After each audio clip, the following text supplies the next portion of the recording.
Alright, so this is Chapter 4, American Life in the 17th Century.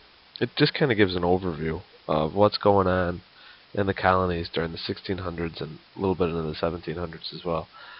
Um, to be honest with you, it's not the most important chapter. So when you're studying for this test, um, don't spend as much time on Chapter 4 as you would, let's say, on Chapter 2, which is very important, Chapter 3, which is very important, and then Chapter 7, which is also very important, and a couple other ones. But this one is kind of a light, easy chapter. So we start with tobacco, and we're talking about Jamestown, we're talking about the Chesapeake colonies, Virginia, Maryland, to a lesser extent North Carolina. As more and more people migrated to this area, and more people planted tobacco, it increased the supply of tobacco. And so if you know anything about economics, demand is pretty much maxed out already before the people moved there. So demand had been high, and this created the financial incentive to plant tobacco. But as more and more people plant tobacco, then the overall just surplus happens. And so the price of tobacco goes down. This is a problem that happens throughout American history, where Americans, farmers, become so good that they create such a bountiful crop that the price of that crop then goes down. Now, if you're a farmer and you're getting less and less and less for your plants, what do you do? And unfortunately, for most of American history, what the individual farmer has done, he's responded by planting more of it. Right? So if you plant more of something, you're going to get more money, which is good as a fix, an individual fix. But what this does is every other farmer is doing the same thing. So this increases then the supply of this produce, this good, this commodity. And what happens is that overall the prices drop even further. So it's a quick, short-term individual fix, but on the whole, it ends up being a bad thing. Now, because these farmers are planting all this additional tobacco, it means they need more land, first off. So they're acquiring ever more land, and this means they need more labor. And so in the 1600s, where do they get this labor? And we've talked about it a couple times already, but they're getting it from indentured servants. These are white Englishmen from, essentially homeless back in England. And the details of an indentured servant contract are that you agree to work for usually 7 years, sometimes 5, in return for payment of the transatlantic passage. You can imagine how costly it was to procure a spot on one of these ships. Transportation was very primitive, and this was basically the other end of the world as far as they were concerned. At the end of your 7 years, if you survived it, you got what were called freedom dues. This includes an axe and hoe, a few barrels of corn, some clothes, and maybe some land. If you didn't survive the duration of your contract, though, then you didn't get your freedom dues. So what happens is there was almost an incentive for your master, if you want to call it that, to make sure that you didn't survive those 7 years. And the mortality rate was extremely high for indentured servants. Despite this, 3/4 of all European immigrants to Virginia, Maryland in the 17th century were indentured servants. And a lot of people from this area at the time of the Revolution can trace their lineage back to their ancestors being indentured servants. Part of this system and why it becomes so successful and so popular is the headright system. And this was set up by the government of, I believe, Virginia. And they created a situation where anybody who paid for the passage of a laborer, he himself got 50 acres. So you could turn, if you had some cash, you could basically invest it in this headright system. And it was an indirect way of investing in real estate, because then you could use that land to sell it to other people, to grow tobacco, to do whatever with. And some Virginians amassed these massive real estate holdings. And actually, the biggest real estate owner in this entire colony was the Washington family, of which George Washington is a descendant of. So here this shows you, as people grew more and more tobacco, what happened to the price of tobacco. So you can see it was almost to 30 price in pennies per pound at 10 years or so after the foundation of Jamestown. And then it drops, right? And it spikes. It has individual years or two where it spikes upwards, but it's a pretty precipitous drop. And starting in approximately 61 or so, it actually costs you more money to plant tobacco than you got in return. Because at this point, so many farmers had planted tobacco.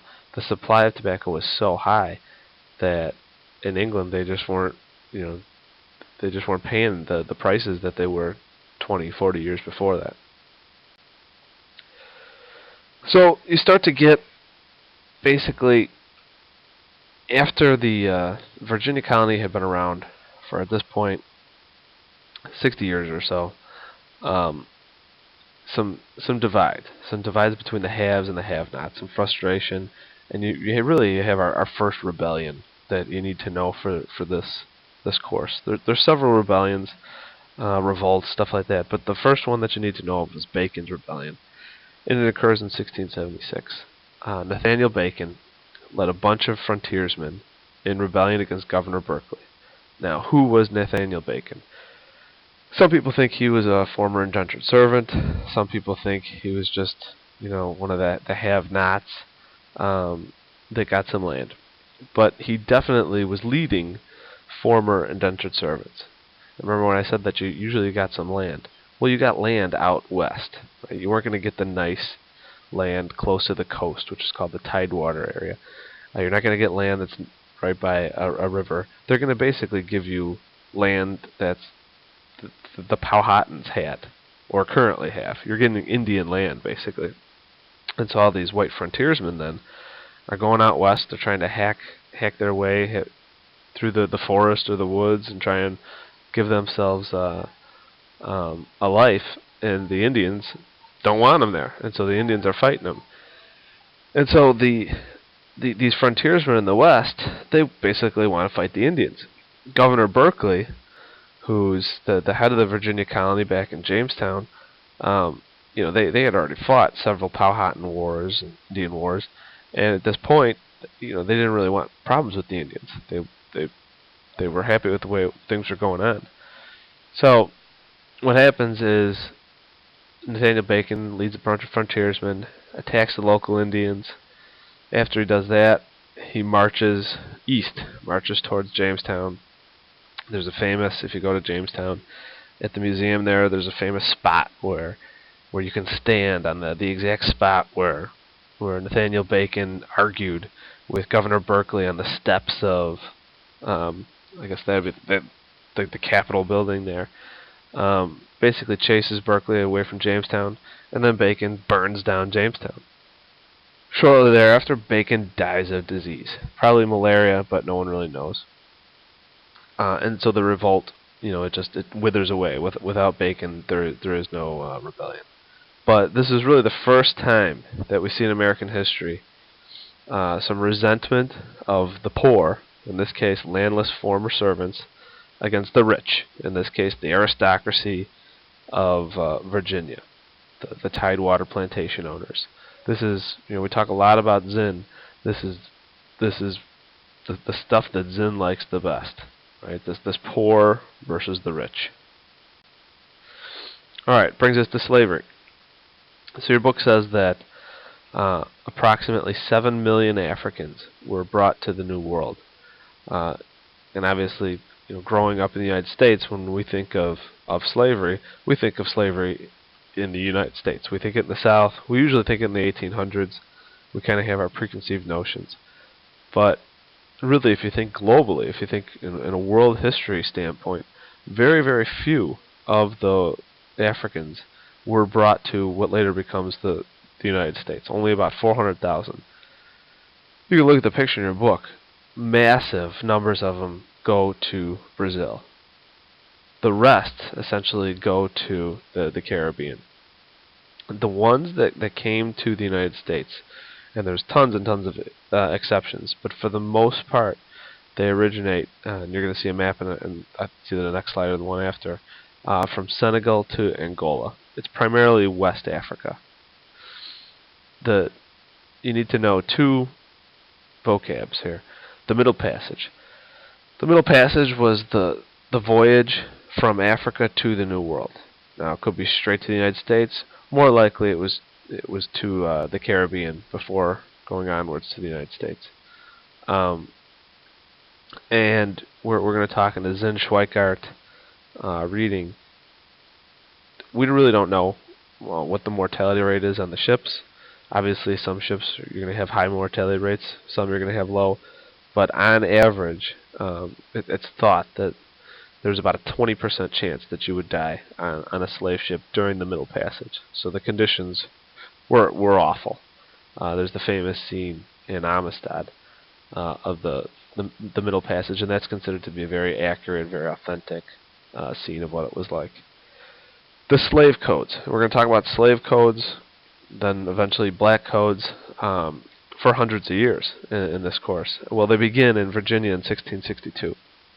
And really, this is the first time we're starting to make a stark distinction between indentured servants and black slaves.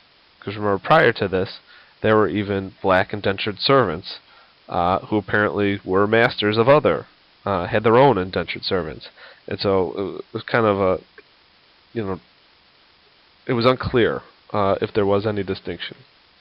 But starting in 1662, the children of black slaves also become the property of their white masters, and it seems to be purely on the basis of race. It also is a crime to teach your slaves to read or write. You're going to see that this is very, very common throughout the South then for the rest of the antebellum period, and it's basically because it's going to be very difficult for them to escape if they can't read or write. There's a picture for your book. Another kind of myth in world history is that Europeans just kind of went to the coast and just grabbed any African they could see and threw him on the ship.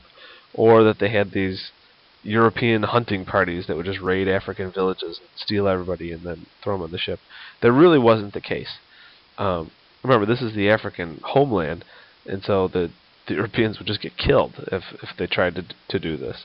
So how the slave trade operated was usually that you had African communities, kingdoms on the west coast of Africa who were actually the middlemen in the slave trade. They were slavers themselves. And they would either grab their own people who were in debt usually, or they would go into the interior, so further into Africa, and conduct their own raiding parties, conduct their own wars, and capture Africans. And then here you see an African slave coffle. There was this, they would basically march them to the coast into some ports, some slave ports, and then they would sell them to the Europeans.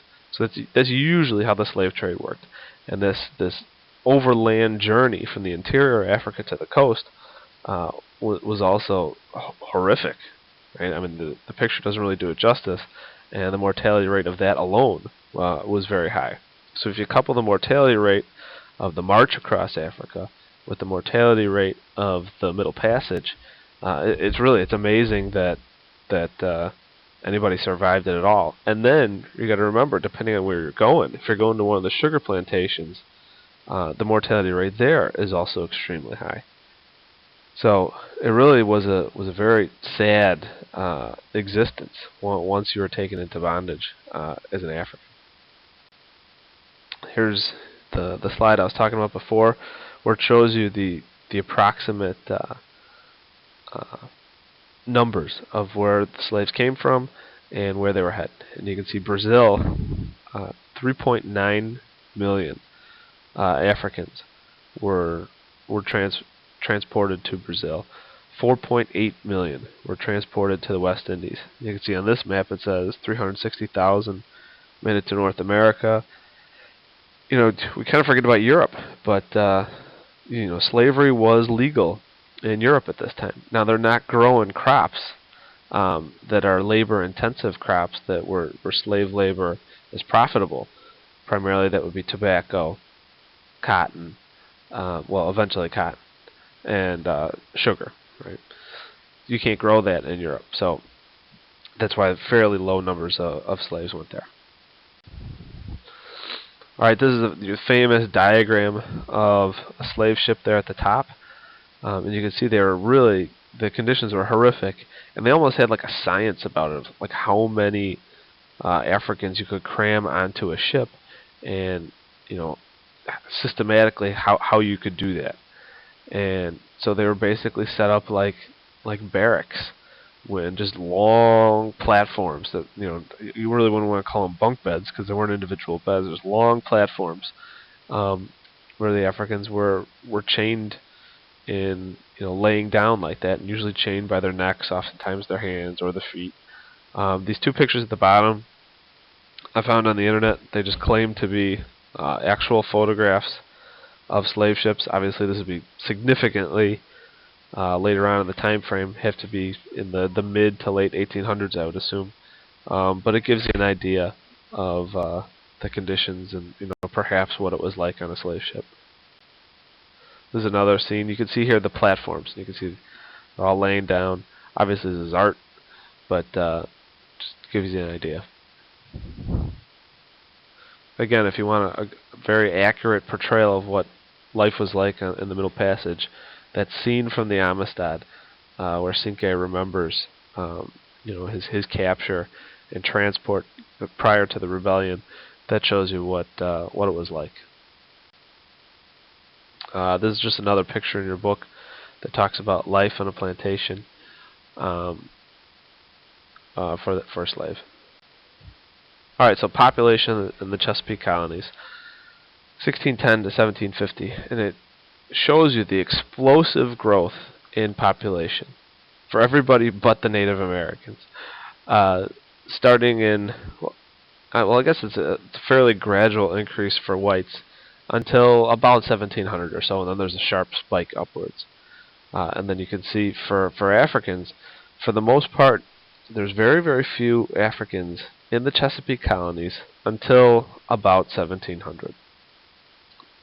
This is around the time when indentured servants, the whites, they stopped coming to what later becomes the United States. And so the Virginia planters had to get their labor from somebody else. And that's when they turned towards Africans. Prior to that, it was much cheaper to procure a white indentured servant. And remember, these colonies are all about making money. It's all about what later we would call capitalism. And so once it becomes a cost-benefit analysis, once it becomes cheap enough because you can make enough money off of an African slave, that's when you start to see the plantation owners look towards black Africans. Some of the unique things about slavery in America during this time period: it's one of the few slave societies in history to actually perpetuate itself by natural reproduction. In world history, last year you probably heard about the slaves in ancient Rome, right? They're working in the mines as slaves in various other parts of the world. In almost every one of those cases, you would die out, right? You would get a slave. They were cheap. You would work them to death. Well, because of that, they don't have a chance to have families or breed. It's unique in America, where conditions were good enough, I guess you'd say. It was still a horrific existence, but they were good enough, and there was apparently enough female Africans where the population of Africans was able to actually increase, not merely from importation of new Africans, but from the actual creation of black families. Two things that you have to know, and you see it on the AP test, not every year, but you do see it a lot. There's the first two slave revolts, and there's going to be several that we're going to talk about prior to the Civil War, but the first two The first one happens in New York, of all places, which is not known as the hotbed for slavery. But in 1712, some slaves revolt, kill 9 whites. The whites fight back and kill 21 African Americans. This is also, we talked before about what basically every Indian war turns out to be. Basically every slave revolt is the same way, where slaves from maybe one plantation or the neighboring plantations will rise up, kill some of the whites, and then the whites, they gather together a much greater supply of men, militia, guns, and they absolutely wipe out far more African slaves. So that's what if you can't remember, always remember that basic game plan. Just try and remember the different names of these revolts and tie them to the different locations, years, and then what you should also say, if this is an essay, is that afterwards the local white government almost always passes new laws, new stricter black codes. So the same thing happens in the Stono River Slave Revolt, 1739 in South Carolina. In this case, the slaves tried to flee south to Spanish Florida, and they're stopped by the local militia. Boston Mother. Alright, life in New England towns. There really is no difference between church and state. Nowadays, thanks to the First Amendment, we have a separation of church and state. That wasn't the case, though, in colonial times, especially in New England. Remember, the Congregational Church, these are the non-segregation Puritans, the non-separatists. They found the Congregational Church in New England.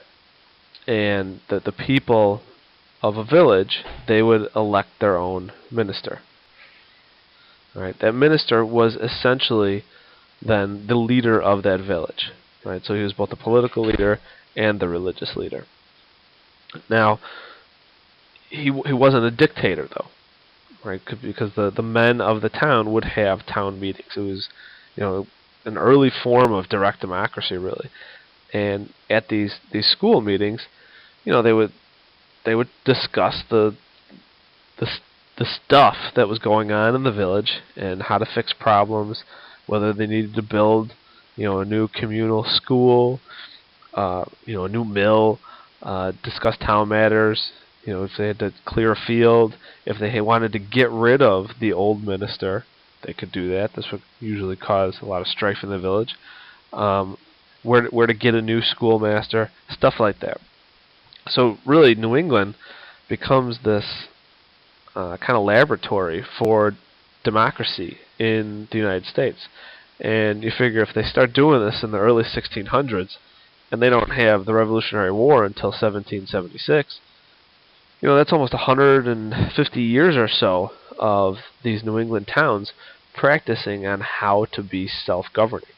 And it definitely influences early United States as a result. The halfway covenant should be bold. It's definitely a vocab term that you have to know. It starts in 1662, and it's because now we're a couple generations into this whole colonial thing, and the Puritans are getting less pure themselves. Remember, these Puritans believed not only in predestination, but that you had at some point, if you were one of these few elect, right, the special people that were going to go to heaven, that at some point God would appear to you and make it known that you were one of these few. Well, this leads to, after a couple generations in, a lot of haves and have-nots in the Puritan church. And not as many people were going to church, not as full with zeal, to use a Mount Carmel term. And so what they did is they created the halfway covenant. So they would admit baptism, so they would baptize the flock, but not full communion. So in other words, you had like associate status. You weren't like a full member of the church. If you yourself, of your children, that you yourself were baptized but not yet converted.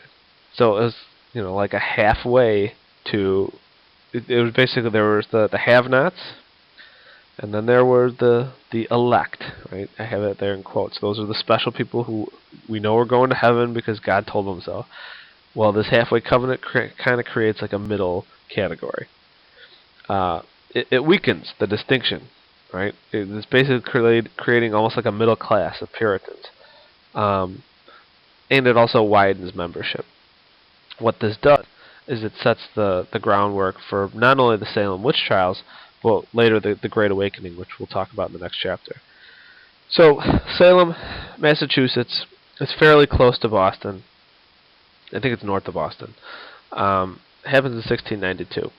And so we're now a good 70 years or so into the colonization of this area. And what happens is you have these young girls that claim they're being, supernaturally influenced by these older women. And this is this time period, right, of extreme religious, superstition even. And so this village freaks out. And they claim that there are witches going all over the place who are stealing souls and dancing with Satan and all this other crazy stuff. And so they end up killing 20 people by trial, but it's a very kind of vigilante type trial. 19 people are hanged, and one old guy, who's this crotchety old guy, just flat out refused to attempt to say the Lord's Prayer. Remember, if you were able to successfully say the Lord's Prayer, supposedly you were innocent. If you couldn't say it, then you were guilty. But even if you said it, they came up with other excuses, was saying, well, the devil was whispering in your ear or something like that. So this crotchety old guy just flat out refused to say any prayer. And so what they did is they put a big piece of wood on top of him. They forced him to lay down. They put a big piece of wood on top of him, and they kept piling rocks on it until he was pressed to death. So that was pretty nasty. The causes. Superstitions, right? They believed witches and the devil were all over the place at all times. There's lots of turmoil from the Indian Wars, right? There was just an Indian War about 15 years before this, and so the people were really on edge and very fearful always that danger was right outside their door. Probably the biggest thing, though, were some more Zen stuff, some socioeconomic prejudices. If you look at the people who were the accusers, they were poor, and they were in the interior. There was actually Salem Town and Salem Village. Salem Town was on the coast, and then Salem Village was a few miles inland. For the most part, the accusers were poor farmers in Salem Village, and the people who were accused of being witches were more well-to-do middlemen, farmers, old spinsters. There was probably a prostitute that lived in Salem Village. Salem Village had more interaction with the rest of the world being on the coast, so they were more cosmopolitan.